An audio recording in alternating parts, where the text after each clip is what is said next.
Hello mga kapaka, for today's video, sobrang late na nung upload natin and gusto ko lang i-share yung aming pinaka first ever long rides together with Tatay, Kado, and si Brother Jake Constance natin. So, ito na yung pinaka long ride namin, Tarlac, Tarlac kasi nga, natin kami ng Gibson and syempre bilang pakikiramay na rin. Sinubukan na namin mag long ride kaysa mag commute na. So yun yung part na yun, nasa Porac na kami. Kitang-kita nyo naman, diba? Porac. So tara, let's go. Samahan nyo kami sa biyahe namin. Ayan, nandito kami guys sa ano to? Porac. Nandito kami sa Porac. Tigil-tigil lang at nangangawit yung mga paa namin. So meron silang park dito. Yun yung park nila. Ayan, diba? Ang ganda ng park nila. Anong oras na to? 4:20 na. Oh, ali. So, let's go. Lapit na kami. Bye. Later ulit.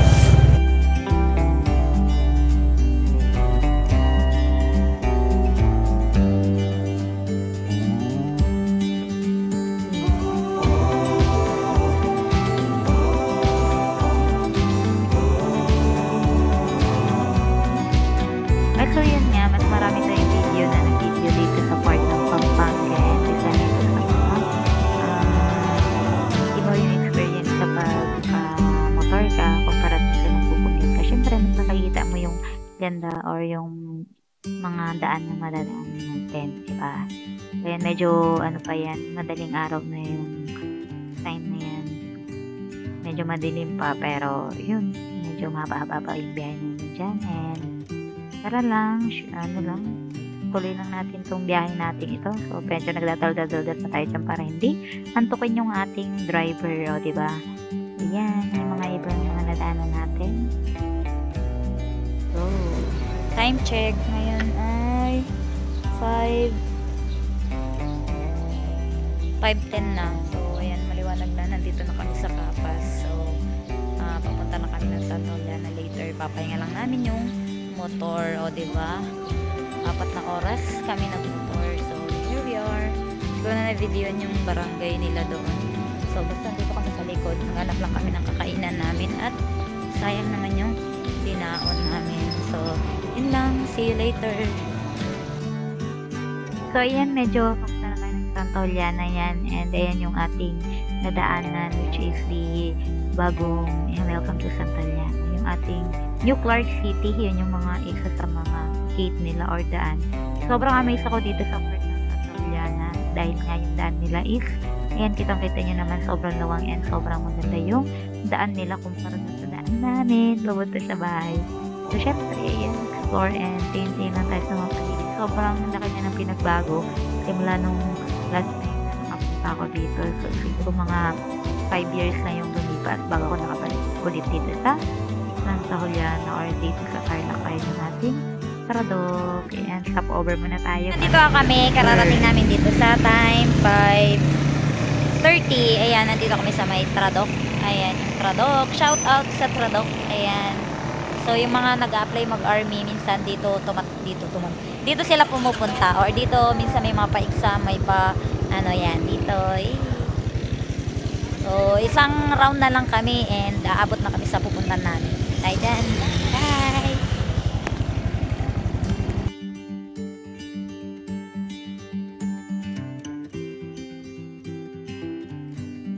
And at last, dahil sa sobrang haba ng biyahe natin, nandito na tayo sa Santa Juliana. So, naharang pa kami ng mga sundalo dyan kasi yung area na yan is nasa loob ng ating military area. So, yun. Buti naman, yun, sabi naman natin, sadya natin yun sa loob. Kaya, yun, napayagan na tayo. And, ayun, sobrang, ulit tayo sa daan nila dyan. Sobrang luwang kaya. Ganda mag-rides. Flex lang natin yung mga, may mga bakas pa ng mga car dyan. And, dahil nila, papasok na tayo sa barrio. Sana all. Mapapasana all ka na lang talaga. Diba? Ganda ng daan. So, yun din po yung daan na yan na papuntang Ginat.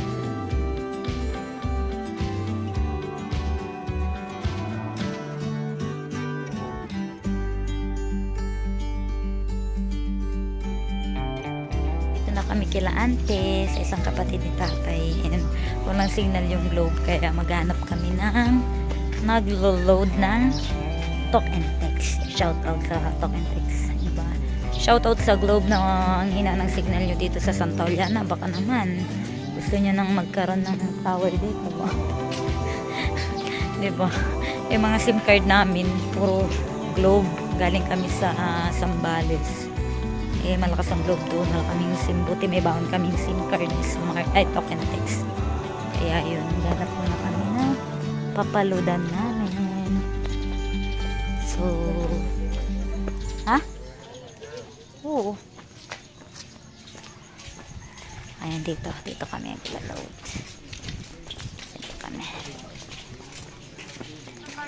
So, ayun na nga, naganap tayo ng SIM card, and after, balik na tayo sa bahay na tita ko. And then, naman yung ating mga pinsan na may maraming mga pages.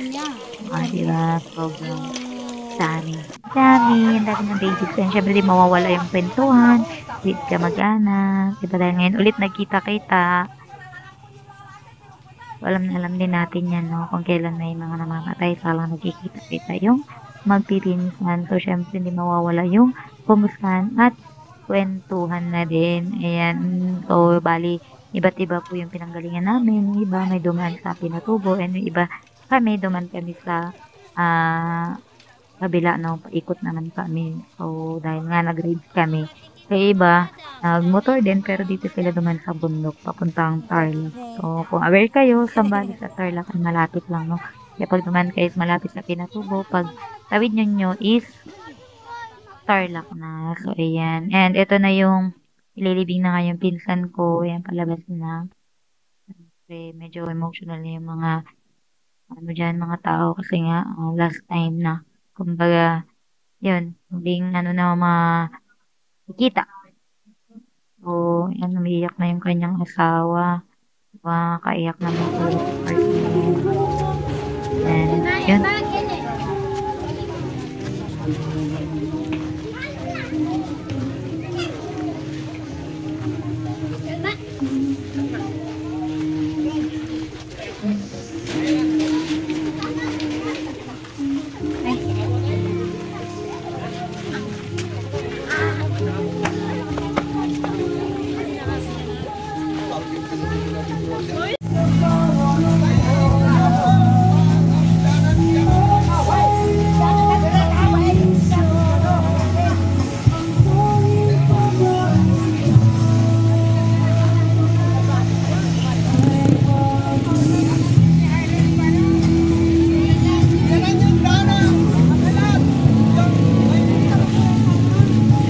Tapos naglibing, and pabalik na kami sa bahay nila ante, si Ado, pinsan ko, Ika, and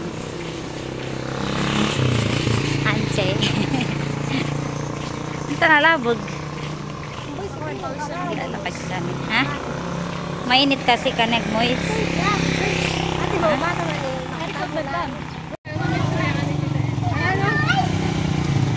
and after ng libing, ito na mga kanya-kanya na naman. Hanap ng sasakyan, kanya-kanya ng tip. Dahil nga, iba-iba yung lugar namin. Kaya, yun, kanya-kanya na kaming alis. So, kami, hindi muna kami umalis at niyaya din kami ng ibang pisa namin na mamasyal daw muna kami dun sa area nila. Kaya naman ay nagante kami ng sasakyan papunta dun sa area nila. O, diba kung nakikita nyo yung tanaw, yan yung daan talaga papunta sa Pinatubo kung nasa Tarlac kayo. Makikita nyo yung daan na yan. Samahan nyo kami papunta sa kabilang area. Ayan. Siyempre, di pwede hindi natin pagbigyan at bibira nga tayo muli. Mapasyal sa place nila, and naghanap kami ng kulong-kulong na sasakyan namin. Ngayon yung bahay ni tita ko sa part na yun. Kung makikita nyo. Yan. And yung place pala na yan. Hello mga kakapa. Ay! Kauna. Balik ka na. Hello mga kakapa. Nahirapan na yung ating nababutay, Ay, dun sa atin mas malalim ang lahar. Yan. So ito yung dinadaanan pag dito sa Tarlac papuntang Mount Pinatubo. Magala lang kami dyan sa Lipay. We are going to sa Lipay sa mga pinsan namin for the pasyal muna bago kami uuwi. Ayan. For the Barangay Marungo. Dati na, tumalala ay kaya lang ba yun? Hindi lumala, siyempre gawa laharan niya.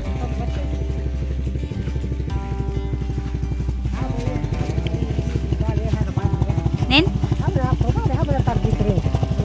Ah. Ayan nila. Berbangka dia. Dah talagang gulakan dari itu ni.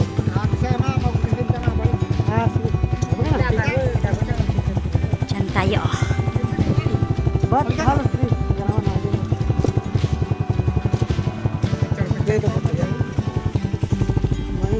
Mga mo ito na, yung gitna kaya.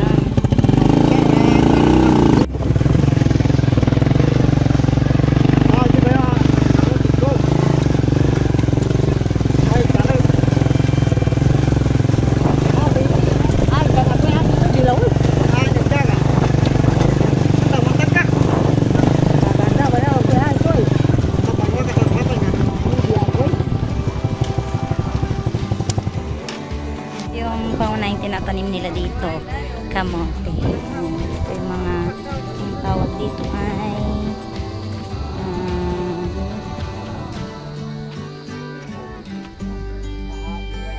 talong pinatuloy yung tingat. Agway. Ayan. Ang tawag dito ay agway. Ito yung agway na tinatawag. Ito yung itatanim. Ito nataniman na ang part yan. Puro kamote yan. So, yan. Antay sila ng hanggang 6 months ata bago nila ma-harvest ulit yan. So, yan. Sobrang lapit na nito sa Sambales. Mga pinatubo nandoon lang. So, pero dito kasi umikot kami ng Pampanga. Di kami duman sa bundok at di namin kaya yun.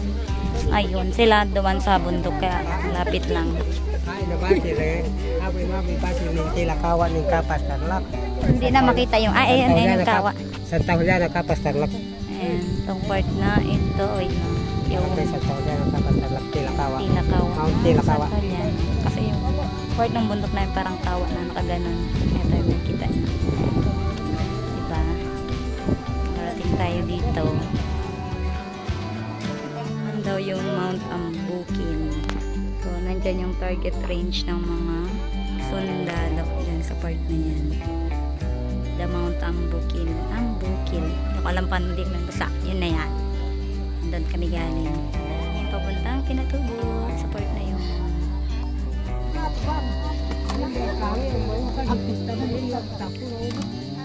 Padalpay.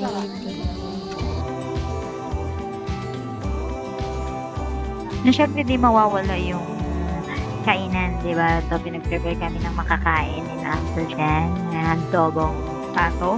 And so, kain-kain muna and kita niya naman kung gaano kasaya, di ba? Sama-sama.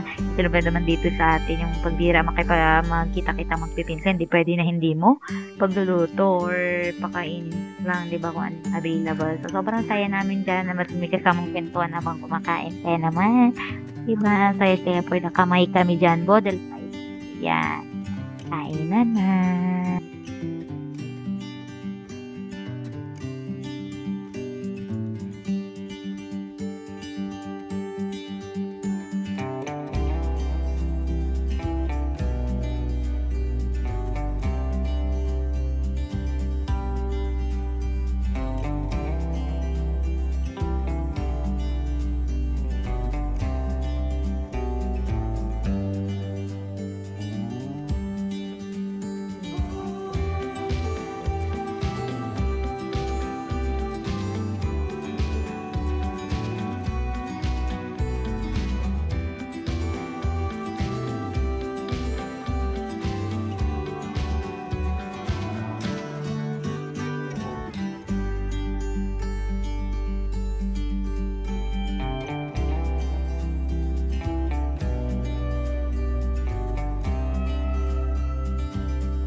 na, pauwi na kami. Kaya naman, tara, samahan niyo ulit kami pauwi na isahan na. Siyempre, sa kami ng Santa Juliana. And, eto na yung mga daan natin, no, diba? Salamat, Santa Juliana. So, yun. Sobrang thankful naman natin sa para sa panibagong experience at panibagong ride. And kahit na medyo malungkot, at least masaya naman tayo na nakita-kita tayo magpipinsan. And syempre, hindi natin makakalimutan na ayun, kahit na magkakalayo, ayun yun sa Green Clark, sa New Clark City. Ayun yung mga makikita nyo. Yun yun, duman din tayo ng Kappa Shrine kasi nga may ipagdala yung ating nakaklase. Ayan, duman kami dyan. Ayan, check natin kung ano maganda dyan. Kahit sablit ng picture lang tayo doon ng pasang pipipay. Kene! Magana ko video ko. Ayan, nandito stop over lang kami while waiting doon sa Klasiko. Andito kami sa may Kapas National Shrine. Ayan yung shrine doon sa likod. Kung mamaya check namin kung papasok pa kami or hindi. Kapag hindi, na. Pero picture lang kami dito sa labas. Ayan. Ang ganda. Wait lang. Flex ko. Hey, flower, flower. Green na green. Ang lalaki na nung kahoy. Yan niya tayo.